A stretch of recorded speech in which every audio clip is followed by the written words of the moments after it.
Tulo ka batan-on nga brutal nga gipamatay napalgan sa kilid sa sapa sa Polomolok, South Cotabato. Samtang babae nga kanhi sakop sa Barangay COVID Control Force sa General Santos City, gipusil. Ani ang report.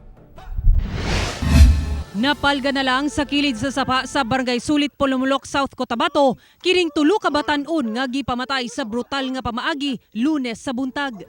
Gitalian sa kamot ug dunay mga samad pinusila ng mga biktima ug ang usa gidunggab pa. Samtang ang laing usa gitanggalan og kuko sa kamot. Nailhan ang mga biktima nga sila Carlin Lord Hueler, Jason Endencio ug Aaron James Benosa. Sumala sa Polomolok Police, wala na kuno nakauli ang tulo ni adtong Domingo human nangaligo sa usa ka resort sa probinsya. Ginaimbestigahan na nila ang motibo ug kinsa ang responsable sa krimen. Sa General Santos City, usa ka kanhi Barangay COVID Control Force ang gipusil sa gitrabaho ang bakery sa Purok Malipayon sa Barangay Apupong.